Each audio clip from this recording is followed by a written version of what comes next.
Muy buenas noches. Como bien sabemos, el tema es lo que son los calderos. En los calderos debemos tener muy en cuenta lo que es el sistema de combustión. La combustión se refiere a las reacciones de la oxidación que se produce en la forma rápida de materiales llamados combustibles, formados fundamentalmente por carbono, hidrógeno y en algunos casos con azufre, en presencia del oxígeno denominándose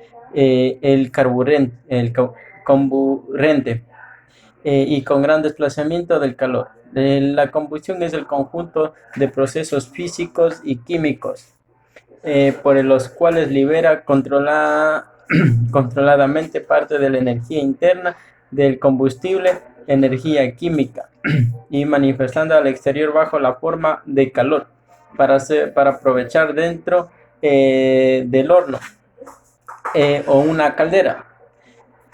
La realidad, en lugar del oxígeno puro, la reacción se aprovecha con presencia del aire, que normalmente, para simplificarlo, los cálculos se le considera como una composición de volumen que equivale al 21% de oxígeno y el 79% de nitrógeno. Fases de la combustión.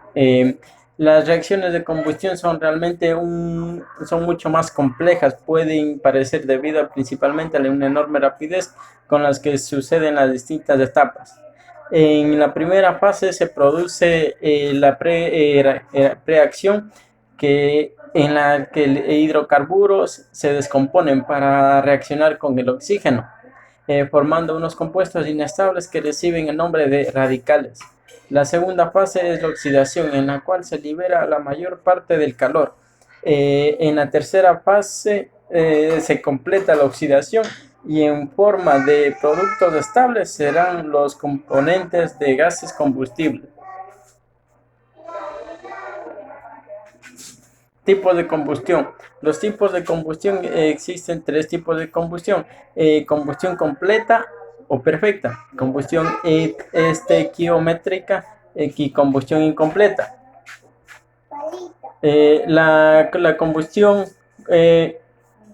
completa es cuando las reacciones indican que están estos desplazamientos totalmente a la derecha, a la derecha, es decir, los componentes, los componentes, los componentes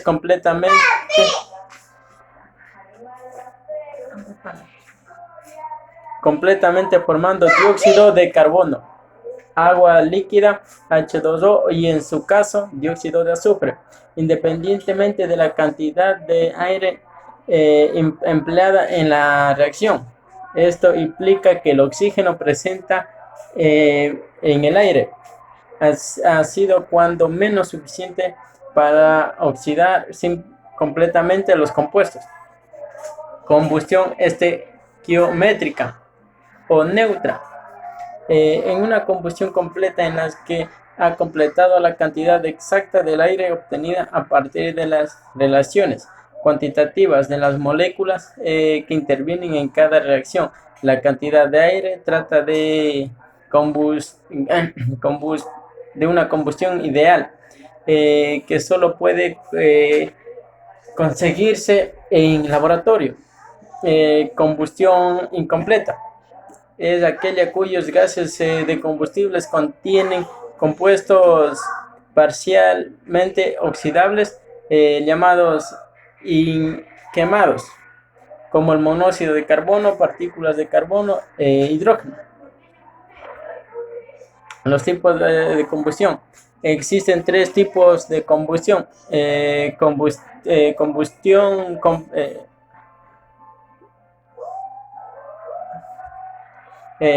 lo que son, como bien expliqué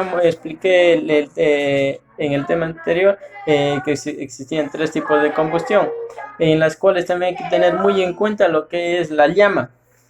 La llama es la emisión de energía de los átomos.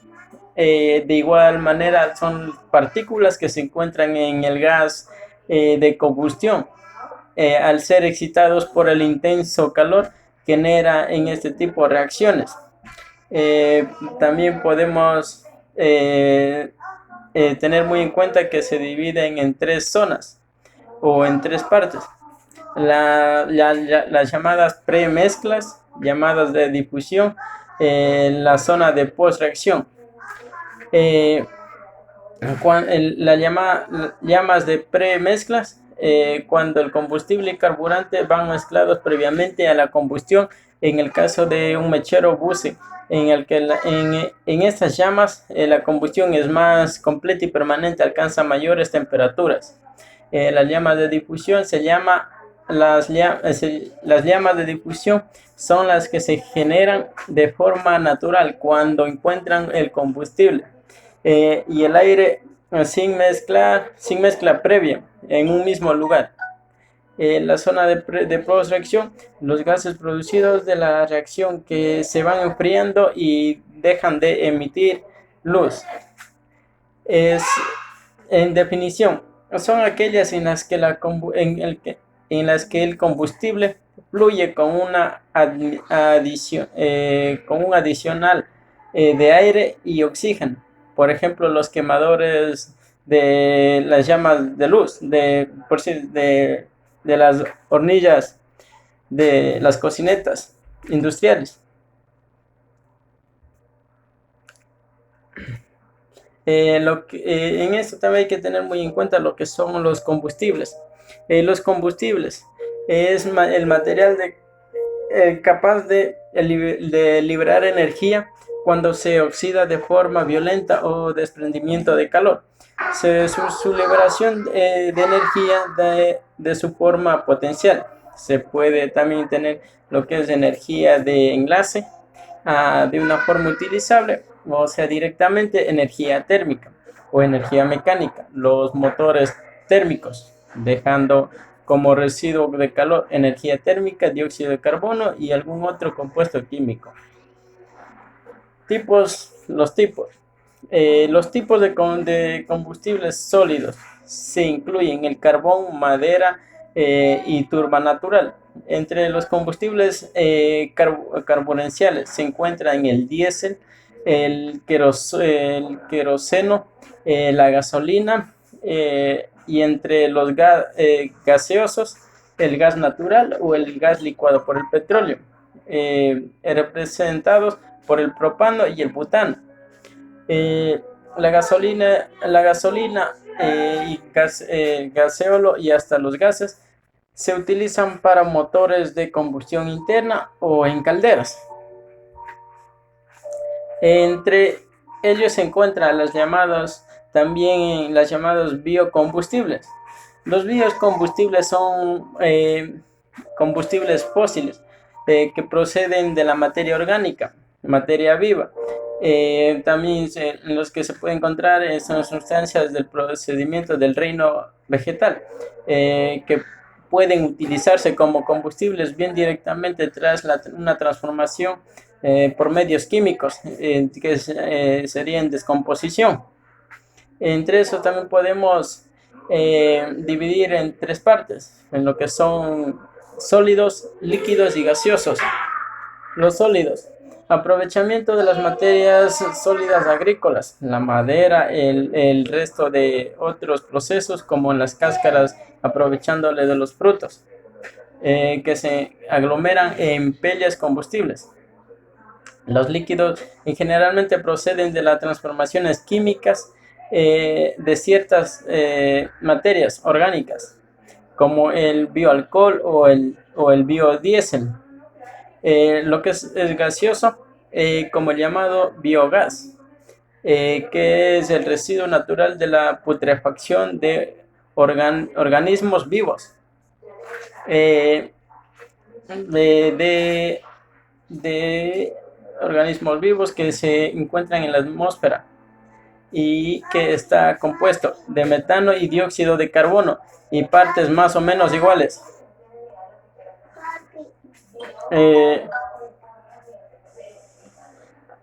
El agua para calderas de vapor. El agua de calderas de vapor es muy importante.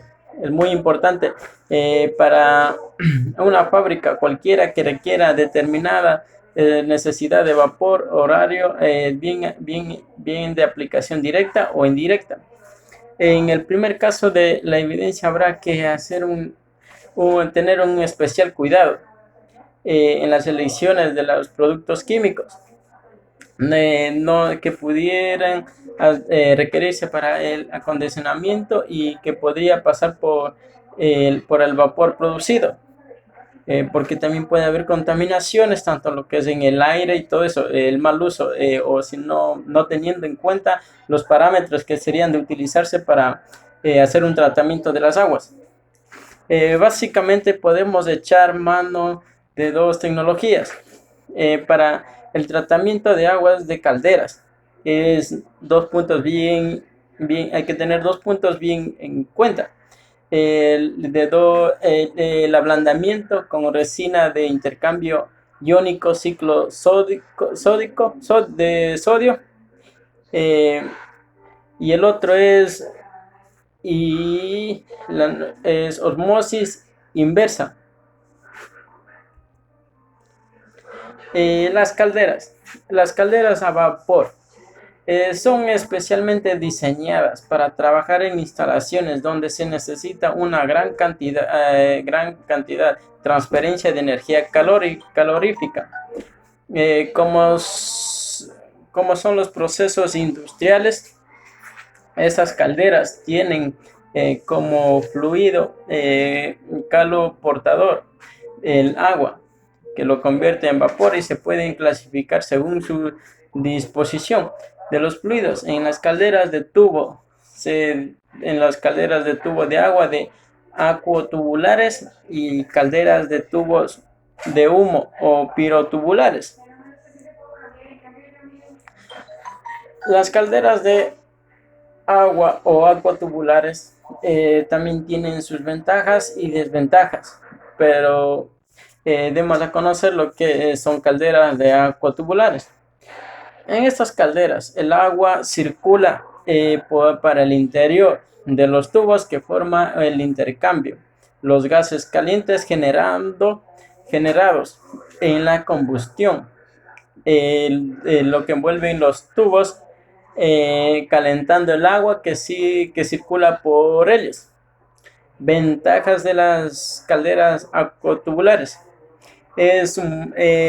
su volumen de agua es muy bajo, permite que su puesta en marcha sea más rápida que la de las calderas pirotubulares. Pueden trabajar en altas presiones y lo que se adapta mejor a consumos puntuales o esporádicos. Las desventajas requieren que el agua sea de mayor calidad, con un nivel de sanidad bajo para poder funcionar. Solo así se puede evitar que se obstruyan los tubos y que se impida la transferencia térmica. Sus costos de limpieza son mayores, las revisiones son costosas, se necesitan más espacio disponible para poder ser instaladas. Tanto el plazo de entrega como el tiempo para instalarlas es mayor. Calderas de tubos o humos o pirotubulares. Estos generados a la combustión son los que circulan por el interior de los tubos que integran el intercambiador, mientras el agua es el exterior calentando la temperatura del fluido. Estas calderas se utilizan cuando se requieren una baja presión de trabajos inferiores a los 20 bares. Las ventajas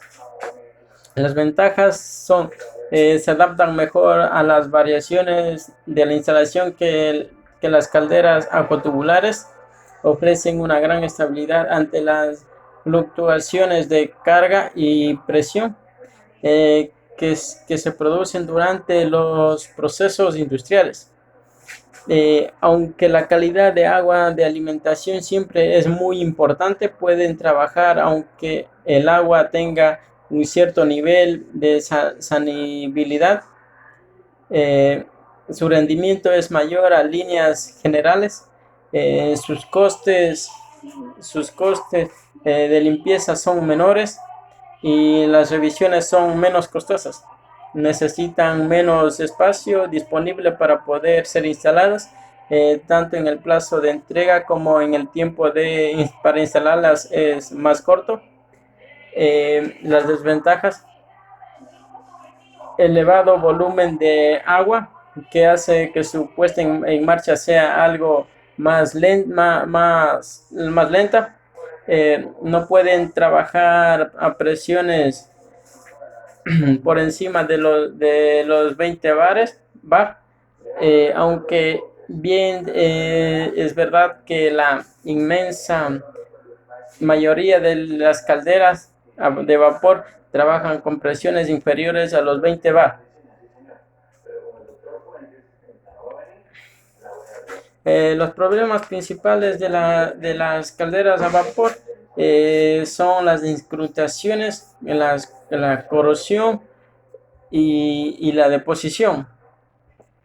Las incrustaciones fundamentalmente son las sales como el calcio, el magnesio, y que al calentarse se contraen y precipitan, dando depósitos de forma de una capa aislante que dificulta el intercambio de calor.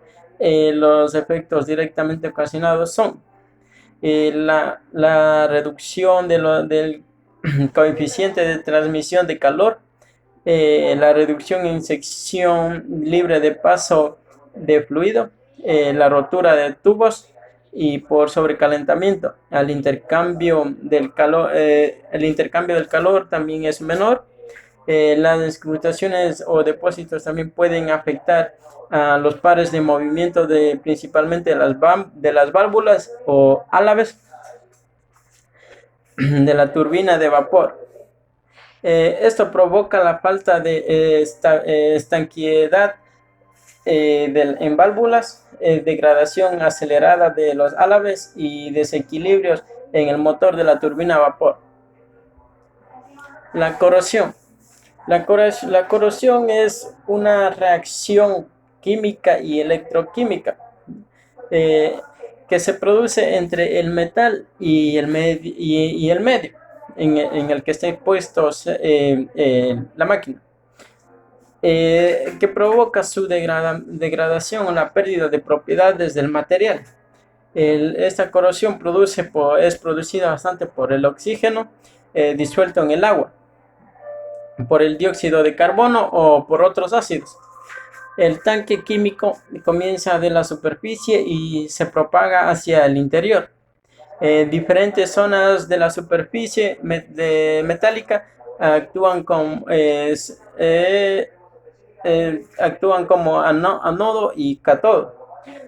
Entre estos también damos a conocer que las partes iónicas del metal, por difusión a través de la matriz metálica, se oxidan en la zona anódica y los electrones difundidos igual modo reaccionan en el oxígeno disuelto en la zona catódica.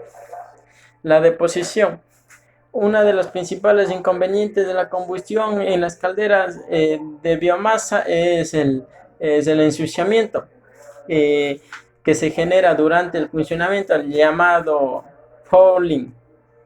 Esta acumulación de deposiciones conlleva solamente a un problema ambiental, sino también a la reducción de eficiencia energética en el intercambio de calor de la caldera. Otro de los problemas de deposición también es la que acarrea la combustión de biomasa, es la formación de las cenizas. Esas cenizas también son bien perjudiciales porque mediante más se va acumulando, más se ensucia la máquina, de las cuales también mediante, como tiene un ventilador, Las cenizas, hay los polvos son perjudiciales para la salud. Por eso en estos casos también hay que tener bien en cuenta que toca utilizar mascarillas, gafas, equipo de protección personal para hacer un mantenimiento o, o también para estar manipulando el equipo. Manipulando el equipo, esas cenizas es como se esparcen como similar a los gases. Como los gases están en salida, entonces las partículas de esas son volátiles. Como permanecen también permanecen en las parillas, estas también le perjudica bastantísimo porque hace que la oxidación sea más permanente ahí. Las características y el conocimiento en profundidad de la composición de las cenizas y depósitos y cómo se ve afectada esta composición eh, por las distintas condiciones de operaciones de las propias calderas nos permiten entender el mecanismo de formación de este ensuciamiento.